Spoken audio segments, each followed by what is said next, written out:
Assalamualaikum warahmatullahi wabarakatuh.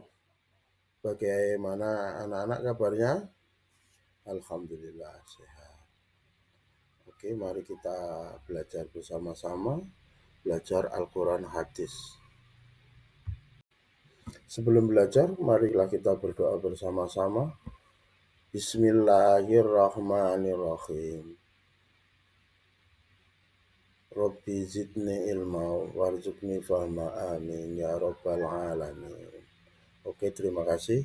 Pada kesempatan kali ini kita melanjutkan pelajaran yang kemarin, yaitu mat arid li sukun. Kemarin sudah belajar tentang mat liwat,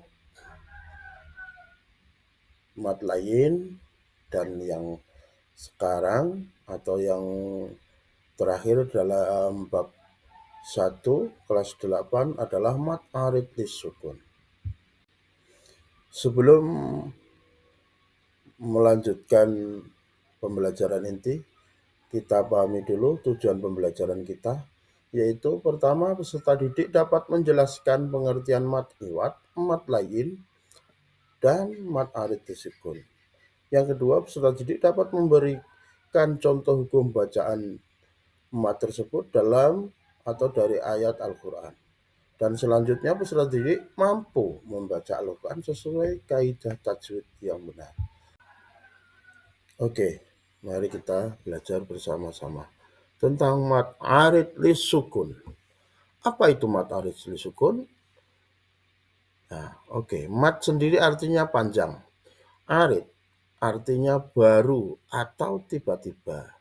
Dan sukun artinya mati. Sekarang pengertiannya. Mat arid li sukun adalah bacaan panjang yang terjadi apabila ada bacaan mat tobi'i. Ingat, bacaan mat tobi'i bertemu dengan huruf hidup yang dibaca wakof atau berhenti. Baik itu berhenti di akhir ataupun di tengah ayat. Oke, jelas ya? Oke, kalau jelas kita lanjutkan cara membacanya mat arid li sukun. Mat arid li sukun itu dibaca satu alif ataupun dua harokat.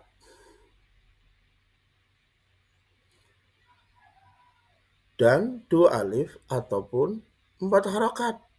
Dan boleh juga 3 alif atau 6 harokat. Jelas ya anak-anak? Oke, kalau jelas kita lanjutkan contohnya. Oke, perhatikan contoh berikut dan kita belajar bersama-sama. Contoh pertama yaitu lafal malikin nasi. Mat tobi'i bertemu huruf hidup berupa sin yang dikasroh. Jika diwakof menjadi malikin nas. Oke, paham ya contoh pertama? Oke, selanjutnya contoh yang kedua. Lafal kun fayakunu,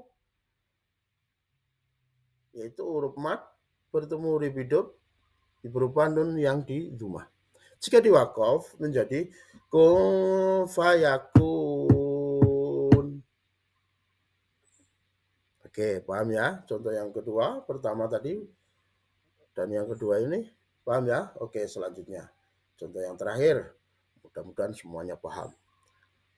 Yaitu lafal Ar-Rahmanir-Rahim. Mat tobi'i bertemu dengan huruf hidup yang berupa mim yang dikasroh.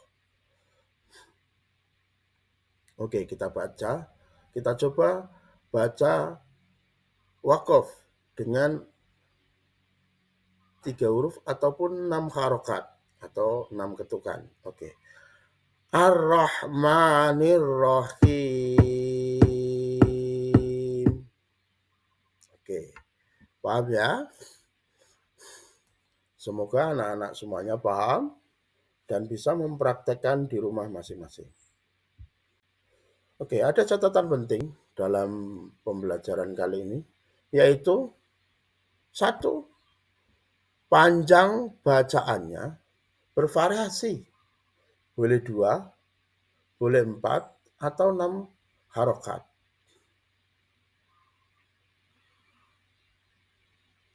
Ataupun juga boleh 1 alif,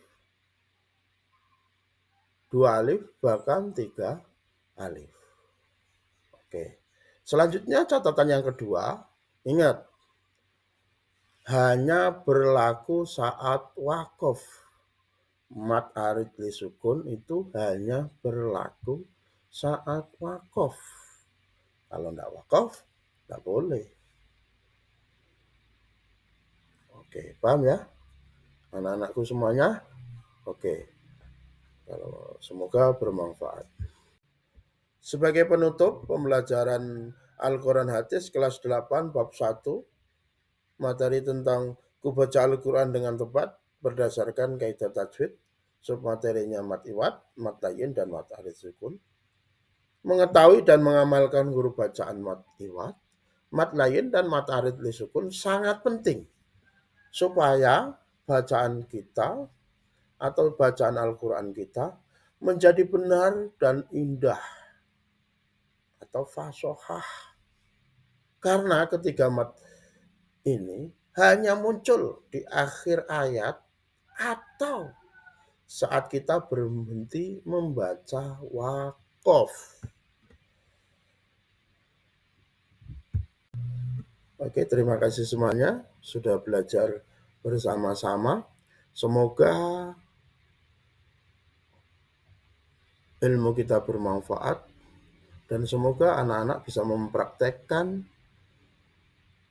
pelajaran yang sudah kita pelajari sama-sama dalam membaca Al-Quran. Oke, kita tutup dengan bacaan hamdalah. Alhamdulillahirrabbilalamin. Sekian, assalamualaikum warahmatullahi wabarakatuh.